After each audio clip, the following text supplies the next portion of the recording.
What is going on, Puckheads? The playoffs have officially begun. Well, they started last night with that 3-2 overtime victory for the Washington Capitals, but they officially start today for the Pittsburgh Penguins. How are you doing, Nick? I see we're both jerseyed up. I got my authentic Gensel going today, bro. I got Jakey, bro, and I got the we're rocking the golds for the playoffs at home this playoff series or these playoffs. I got the Mira Lemieux gold jersey on. Attaboy. All right, so let's hop right into it. You wanted to talk about three keys as a coach to beat the Islanders, and we kind of already went over one on our last show about the line changes and such, the line matchups between Trutton and Steve Sullivan, and how it's going to basically come down to a coach's battle to an extent. So let's go over the three keys to beat the Islanders. So I think if you're looking at Sully and what we have to do to have success against the Islanders today, they play a 1-3-1 system. So we have to get the pucks out of our zone clean. We have to have speed through the neutral zone. We have to get the pucks in deep, get on the forecheck, use our speed, as well as cycle that puck down low below the dots.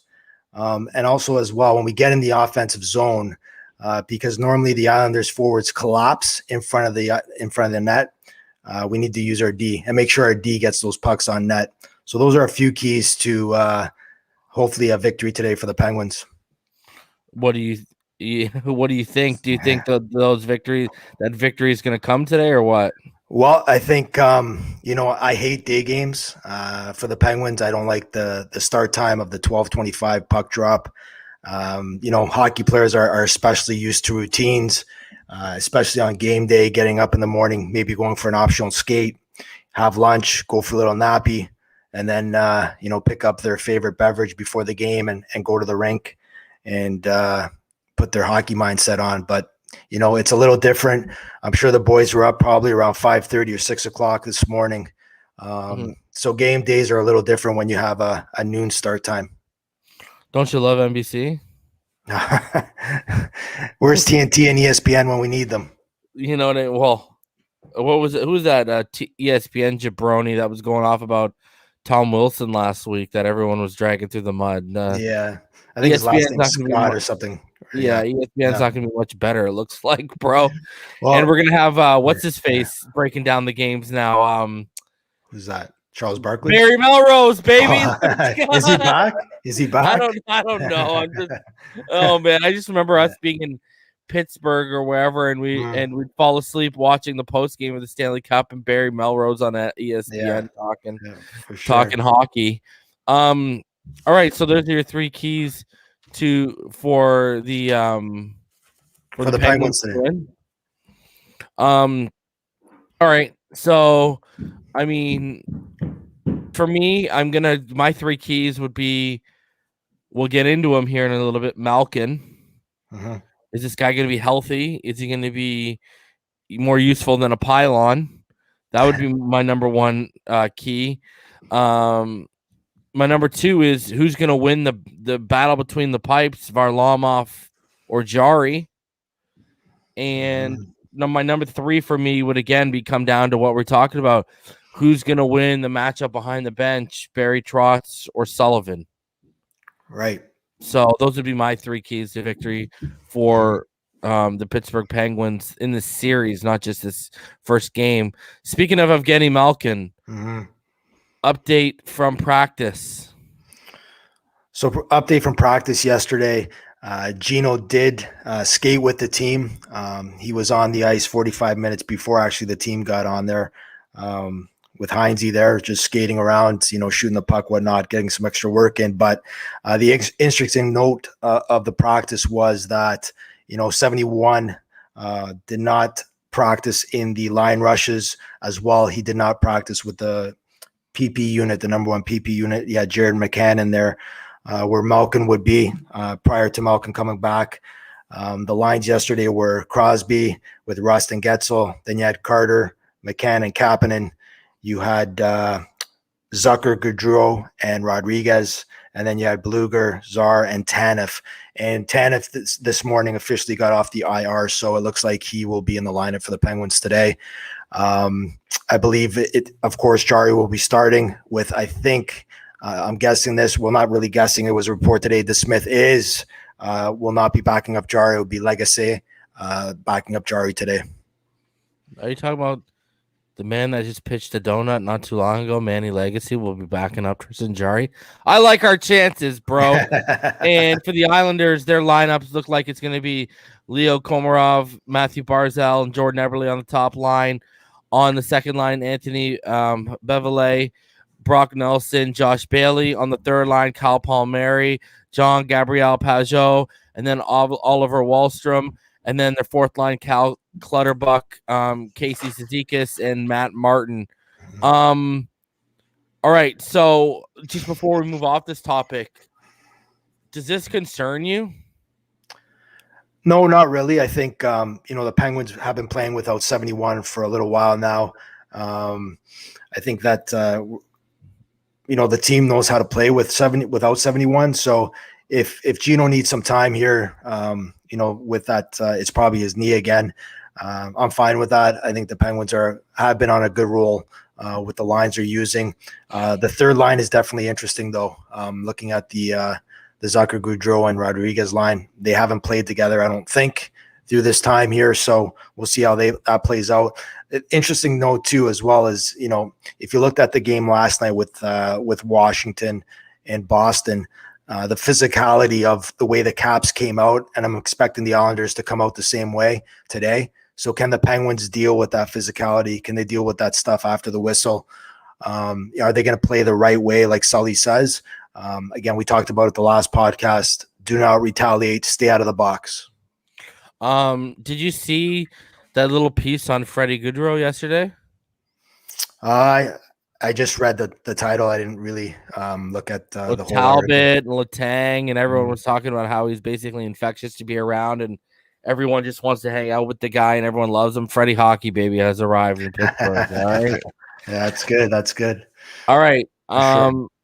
You want to get into special teams a little bit here now. We're talking about a power play for the Penguins that clicked at a 23.7% rate.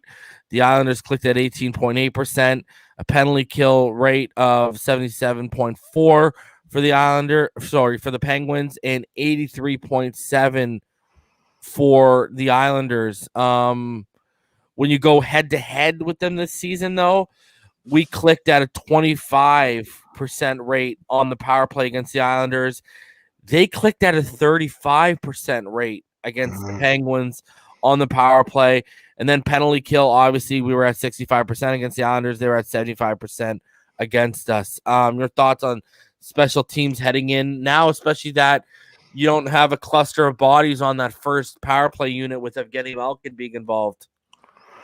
Yeah, I think again, you're going to have to get those greasy, dirty goals on the PP, get the pucks to the net, and look for rebounds. We talked about it last time too, as well as Varlamov likes to go down in that butterfly position. There's a lot of net up top above those shoulders. So whoever's in front of that net has to get his ass in front of Varlamov's eyes, make sure that he can't see the puck, and our D getting the pucks on net. The one thing I can say, though, having McCann on the first line PP is that, he has that zinger shot. He has that shoot first mentality. He'll get those pucks on net. And then the second unit, definitely, it's still strong when you put out Carter, I believe, probably Zucker and Kapanen. So it's going to be coming down to, even the penalty kill now getting back Tanev with Bluger and Tanev. I think there's an upside for sure for the PK. We talked about this before, though. Our PK's got to be strong because, like you said, the Islanders took advantage of the PK in the series during the regular season. And just diving a little bit deeper into the numbers here, since 2017, Sidney Crosby is 5th in the NHL with playoff points at 52. Jake Gensel is 8th with 46. And actually, Jake Gensel has the second most playoff goals since 2017. He has 25, only 3 behind Alexander Ovechkin. And when you talk about active centers right now and their playoff goals, Sidney Crosby is number 2 with 68. Evgeny Malkin's number 3 with 63, and Jeff Carter's number 9 with 39. Mhm. And Sidney Crosby, he's he's led the league, led the playoffs in points. In 2008, he led the playoffs in goals with 15. 2009, Malkin, 2009, obviously he led with the points with 36. And 2017, he had 28 points, which led the playoffs. But also Jeff Carter in 2012, he led the playoffs with 8 goals. So we got guys who are proven and that can put the puck in the net. Is the depth and the addition of a guy like Jeff Carter going to be a saving point here? It's huge. We go back to the 2016, 2017 run, adding Carter, adding that extra veteran. Not only that, just the way he's been producing, those final 4 or 5 games, it really gives the Penguins a deep lineup at the center ice position. But that being said, if Gino's out of the lineup, Carter jumps into that second role, that second line center. It'll just be interesting to see. And then, Freddie Hockey, he's now – it's either him or Bluger is going to be that third line. So we'll see. I think it's Freddie from what I'm seeing. Yeah. So Freddie, for me, it's playoff time. We can talk about stats, all we want, the regular season stats, playoff stats. As a coach, you throw those all out of the window. It doesn't count anymore. It's a new season as of 12 p.m. today or 12:25 when the puck drops. It's time for playoff hockey. And what's NBC doing for 25 minutes, bro? What's that? What's NBC doing for 25 minutes until the puck drops, bro? I don't know. I couldn't tell you, right? But I think another interesting fact is Sully's had a great year as a coach. They won the division. With so many injured man games, the Penguins came on top of the East. But that being said, it's all about playoff success. And, we haven't gotten out of the first round in 2 years. I think all eyes are on Sully's system, Sully's strategies. If you look at the series between the head-to-head matchup here, playoff matchup between Trotzy and Sully, we'll get into that. But special teams is going to be key, Jordan. I stay out of the box, because when Matt Martin puts that glove into Letang's face after the whistle, does he retaliate? And if you look at the 2016 and 2017 runs, we didn't do that. We didn't get into that after, the extracurricular activity. Exactly. Right. Yeah. And another interesting thing to watch today, Nick, Sidney Crosby is only 1 point behind Brett Hall in career playoff points for the number 7 spot. He's 7 points behind Paul Coffey, and he's 12 points from taking the 5th spot over from Jaromir Jagr. Mm-hmm. So, yeah, 87, he shows up at the right time. We all know that, right? Well, he needs to show up today, brother. Yep. If you look at the 2019 series, I'm not sure if we're going to get into that, but get into it. Okay, so the last series when we played against them in 2019, we got swept 4 straight. We only scored 6 goals in 4 games in that series. They absolutely shut us down. Trotzy just had that system. At the time, he played a 2-3 passive. And if anybody doesn't know what a 2-3 passive is, it's basically they have the 2 forecheckers coming in, and one guy sort of puts pressure on the D, the other guy stays between the dots. So he cuts off either board to board on that breakout pass. They have one guy high around the blue line, and then they have their 2D, between the red line and the blue line in the neutral zone. So they like to stifle that neutral zone, really squeeze you out to either the right side or the left side. You don't do that with a lead, though, brother. You know what? If you don't have a lead and we're winning and you're playing against us like that, it's not going to be good, bro. Well, I'll tell you this, is that you can tell me all you want, but being behind the bench and playing a 2-3 passive, even without the lead, if it's 1-0, you still will get opportunities. Trotzy's not going to change his system. Bottom line is the Penguins have to play their way and get the pucks out, because I see it now that there won't be a lot of goals. This Islander team, doesn't matter if they don't have the superstars or whatnot, they're going to come in 100% and play their way. So the high flying offense, you have to play smart. And like I said, you have to get the pucks in deep. I know that's a favorite quote, but you got to get it in there and you got to get to our game. All right. So what's your prediction for the series? Well, I think it's going to be a long series. I don't think it's going to be short. Going over the head-to-head matchup here with Sully and Trotz, you're looking at, the series is tied 2-2 between these two gentlemen. This is like the best of five. Who's going to take this series and go 3-2? Trotzy has 13 wins against Sully. Sully has 10 wins. Goals for. See, this is a worry. The Islanders actually have 66 goals for. Well, not the Islanders, but Trotzy's team, 66 goals for against Sully's Capitals, right? That includes Washington, yeah, and 56 goals for the Penguins. So who am I taking? I am taking the Pittsburgh Penguins in the series, but I'm taking them in 7 games. I'm taking them in 6. There you go. Jordan has them in 6. I don't see this going 7. One or the other is going to win in 6. And if this is a sweep again, goodbye Sully. And this is what I wanted to ask you: if they don't win this series, yeah, is it the end of the Sullivan era? Yeah. Hey, listen, you know what? I'm not part of management. I don't know, but if I'm looking at it as a Penguins fan, you're a betting man. If I was a betting man, I would say yes. And there's actually an interesting twofold happening out there, is that if Sully doesn't succeed and doesn't win this series, we all know Rick Tocchet's not going back to Arizona. There's a connection between Hexy and Rick Tocchet. They played together in Philly. I wouldn't be surprised if Rick Tocchet's the head coach of Pittsburgh. But we all know how the Penguins organization is. Do they give Sully another run? Everybody's pushing for him to get the Jack Adams this year, which he does rightly deserve. They've had a fantastic year. But it's playoff success, like I said in the beginning of the show here. Let's see where we go with this series. You really think he's going to win the Jack Adams, though?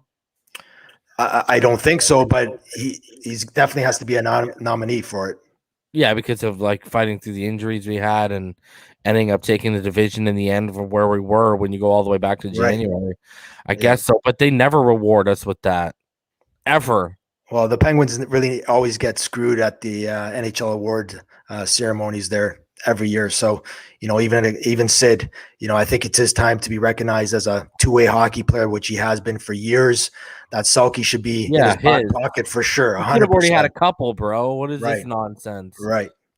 So, all right. So, what's your pregame ritual for today, bro?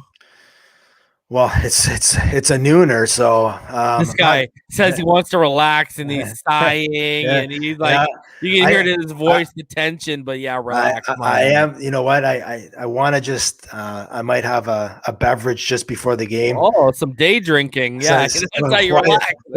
Why not? Right? The sun is shining. It's playoff hockey. Day drinking. It's playoff hockey. There's a few games on the schedule today, so going to be in the bunker watching the Pens at 12, and then you got the 3:00 game, and then you got a 7:30 game. So lots of hockey. Don't forget the tennis. There's a love for the late night game, bro. I don't know if is there a late night tonight? There is a late night game, bro. I looked earlier today. Yeah, I think if I'm not mistaken, that might just be a regular season jabroni game that they're trying to finish up. I think it is. Yeah, it's the Flames and Canucks. Yeah. So no love for the West Coast. I don't know. That's like watching men's league hockey, right? So, I am interested in the Tampa Florida game though. I can't wait for that. I can't wait for that. Yeah, for sure. The Wild in Vegas is pretty good too.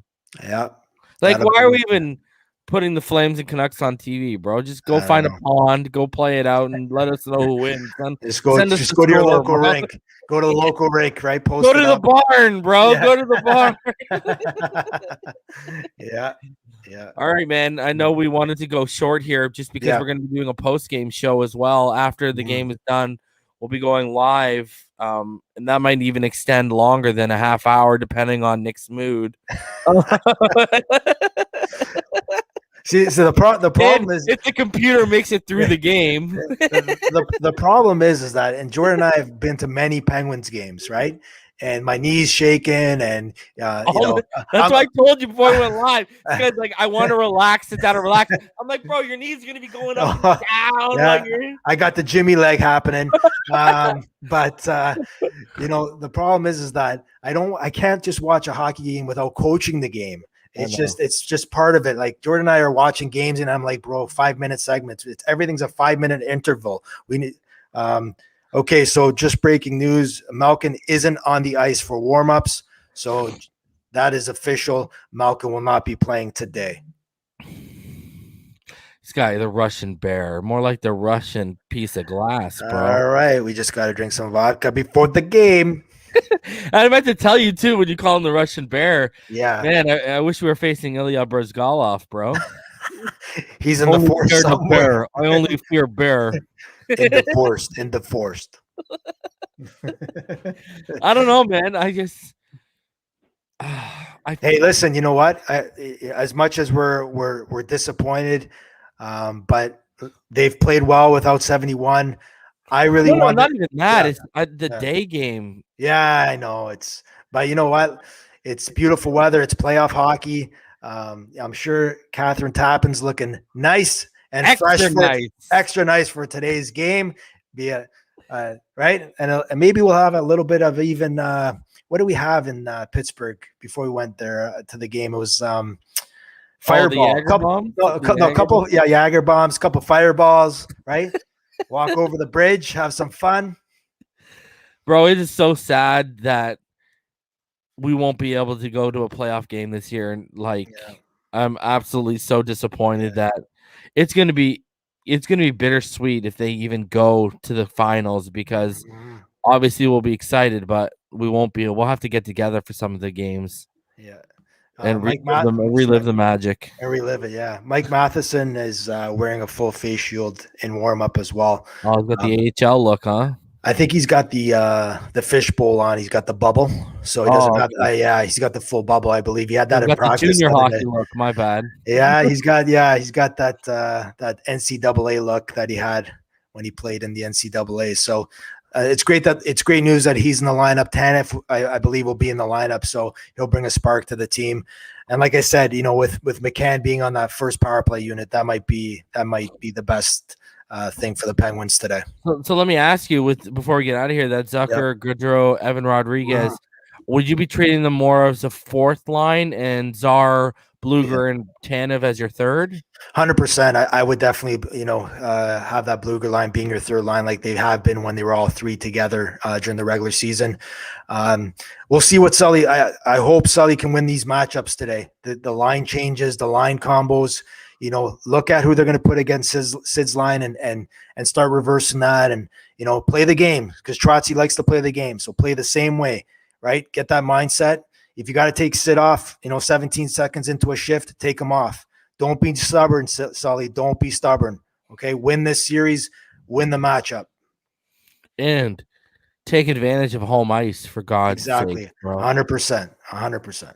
Because this is a blessing. This is something we've been asking for them to gain the whole time we've been doing this podcast. Gain home ice advantage. So we got someone in the comments. Mason Jacobs says, "Let's go Islanders." Yeah. Let's go Islanders home after this series. That's what we're hoping over here, bro. All right. Yeah. All right. So some final thoughts before we get out of here. We'll be back for and Paul Santi says he doesn't like the goaltending matchup for the Penguinos. Right. Well, we'll see what happens. Mr. Santi thinks that maybe Varlamov is better than Jari, but that's absolutely wrong. Yeah, I don't think so. I don't. Sorokin is not even. He doesn't even worry me. So either goaltenders, I don't think that will be an issue. Goaltending, I think it will just be the Trotzy system that we need to beat. So, guys, we will be back about a half hour after the end of the game. You can come here and see Nick if he's breaking anything. or you can see him with a shit grin on his face if we win. Yeah. It's your choice, really. Any final thoughts before puck drop, Nick? No, enjoy the game. Let's go Pens and play the right way. This guy's too much. Or With the lead-in too. He does it with the lead-in. or watch out, because I will not be happy after the game. That makes for good TV, though. Yo. All right. All right. I only got three words, man. Okay. Let's go, Pens!